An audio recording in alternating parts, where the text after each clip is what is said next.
দেখো আমি সকালে রোজকার মধ্যে রান্না করে চলে এসেছি। দেখো এই যে পরের ট্যাংরা আলু দিয়ে ঝাল করবো। তো দেখো পেঁয়াজ কেটে নিয়েছি, রসুন কেটে করে নিয়েছি, আলু কেটে নিয়েছি, হলুদ, নুন, আদা বাটা, জিরে বাটা, লঙ্কা বাটা সব পেস্ট করে নিয়েছি মিক্সি।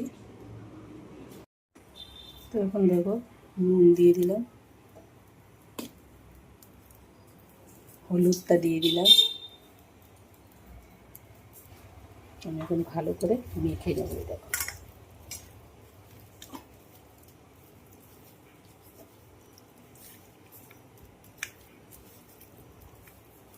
মাছটা গরম জলে ধুয়ে নিয়েছি, তো তাদের একটু এরকম লাগবে। আমরা গরম জলে মাছ না ধুয়ে খাই না, ইলিশ মাছ আর চিংড়ি মাছটাই ধুই নিই।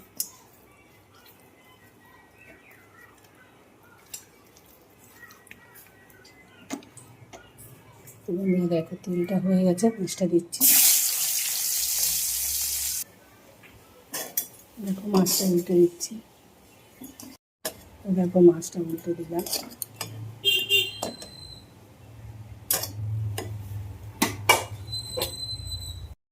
আচ্ছা, আমি একটু আলুটা দিয়ে কষিয়ে দেবো। আলুটা আর মশলাটা একসঙ্গে দিলে মশলাটা কাঁচা গন্ধ আসে, আলুটা পরে দিই। আমি অন্য অন্য সময় আলু ভেজে নিই, সবসময় না ভেজেও করি, সব রকম করি। তারপরে আলুটা কিন্তু ভেজে নিই, মশলার সঙ্গে দিয়ে কষিয়ে তারপরে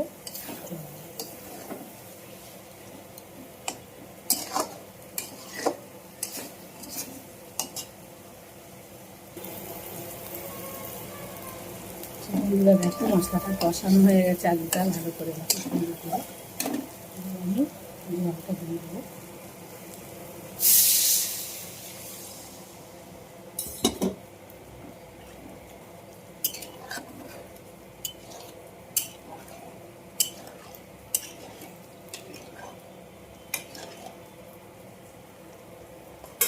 ঢেকে দেবো, ফুটে উঠলে মাছটা দেবো।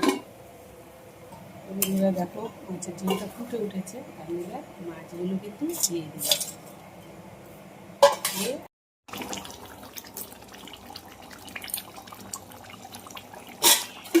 তো বন্ধুরা এখন মাছের ঝোল হয়ে গেছে,